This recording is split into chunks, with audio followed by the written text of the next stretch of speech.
In this video, I'm going to just summarize different ways to change variables and what they equal, and different methods to do that.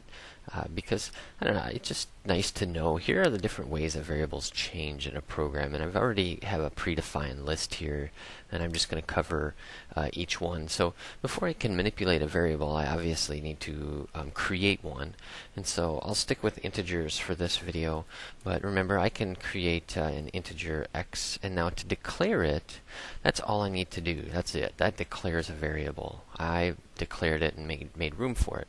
Now remember, right now it doesn't equal anything. It's just created in memory, but has no real meaning yet. I haven't assigned it a value. It could be 0, but I haven't really assigned it anything. Now to initialize is where you actually set it equal to 0. So maybe I go y equals 1. And now y is 1. And to initialize is to actually set it equal to something. And I'm going to create multiple variables here, and we'll just stick with a nice simple pattern. And c equals 4. Okay, and so I've initialized those variables. Now to reassign a variable says you have an assignment. For example, C has an assignment. It is 4 right now, but maybe I want to give it a new assignment. I want to give it a new number. Okay, that's simply where you would just state, hey, you know what? C isn't 4 anymore. C now equals 10. And that's reassigning. Or, as I've put here, it also really just means to overwrite. I just overwrote. Okay, I just wrote over the 4. It's not 4 anymore. It's now 10. We could manipulate variables the long way. So if I were to manipulate them the long way, here's what I mean. I could just, it is overwriting, but I could just say, hey, y, it was 1, but now it's going to equal something different. It's going to equal a plus b. That's what it's going to equal, a plus b. That's what I wanted. So I'm kind of taking y and I'm manipulating it. I am overwriting it and reassigning. They're really the same thing. Maybe to manipulate, maybe I would want to do it this way. Maybe I would put a y inside here. Maybe that's a little bit better to talk about manipulating. Because what I've done is I've said, hey, you know what? I'm going to take what it is. Y is 1. Y is 1. And I'm going to manipulate it. I'm going to change it. I'm going to add a to it. So I'm going to add a 2. So 1 plus 2 is 3.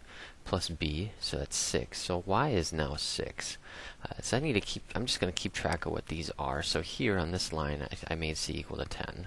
And that's pretty straightforward and obvious. But on this one, I have now made y equal to 6, because it was a 1 plus 2 plus 3 there.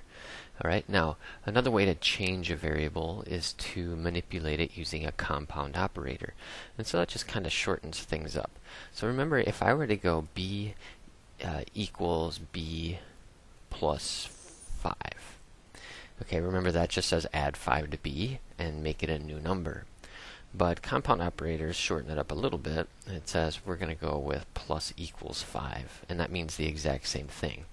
Okay, so right now b was 3, but this statement says take the b and add 5, so 3 plus 5 is 8, and now b is 8. So I'm just going to make a note here that b is equal to 8 now.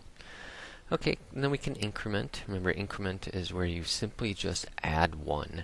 It's like a plus equals 1, but I'm going to take a and I'm going to increment plus plus. And that's increment, that's all it is. So a is now not 2 anymore, it's now 3. Okay, it's not 2, but it's now 3. So here I'll make a note that a is equal to 3. And then decrement is really doing the same thing, but it's subtracting. And so I'm going to go b minus minus. Actually, I'm going to be really careful, but this is a really pretty good test here. B minus minus.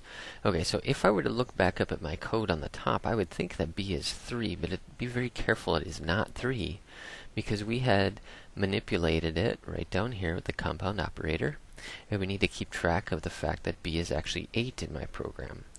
And so this b minus minus, this decrement here, would change b to actually equal the number 7 now.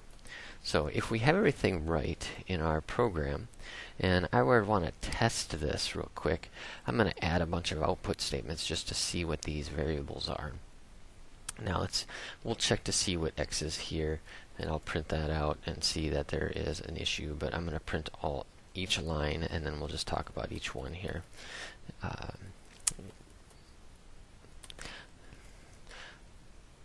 Now, this is a long way to do this. I'm just printing each one on a separate line.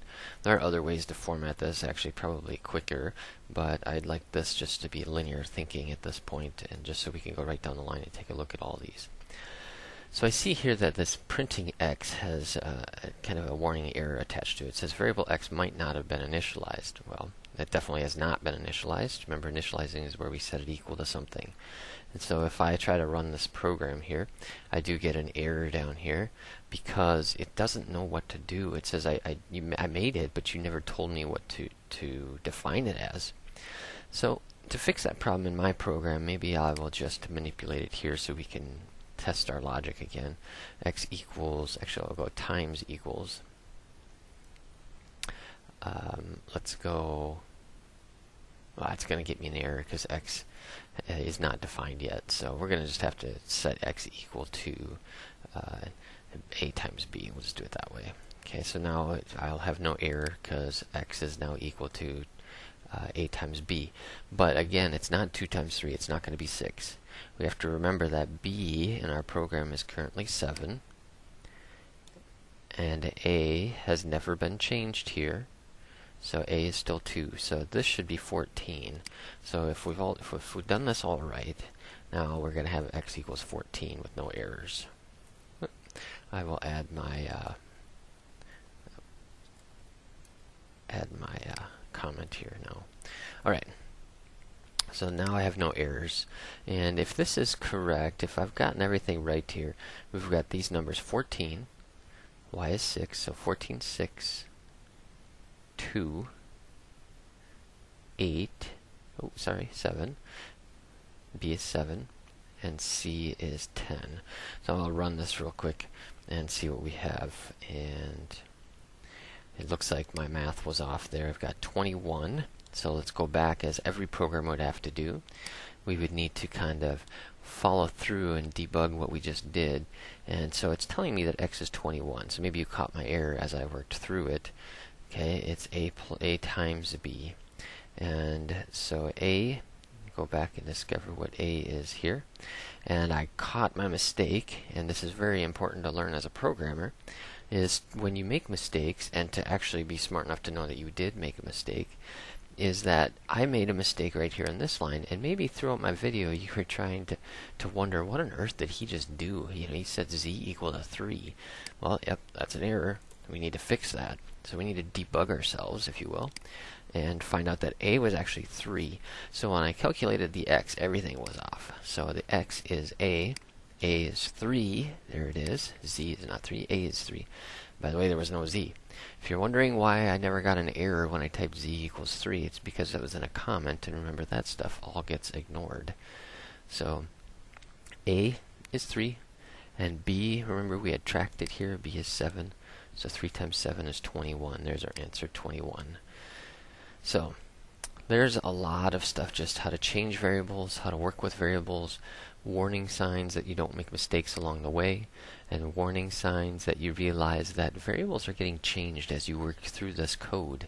And so when you get down to a problem like this, a times b, you can't just look up at the top to know what it equals. You actually have to follow through the code to figure out what's going on. Hope that helps a little bit, and I hope you realize that it's okay to make mistakes, and that's part of a programmer's job, is to debug programs and to figure out where things have gone wrong.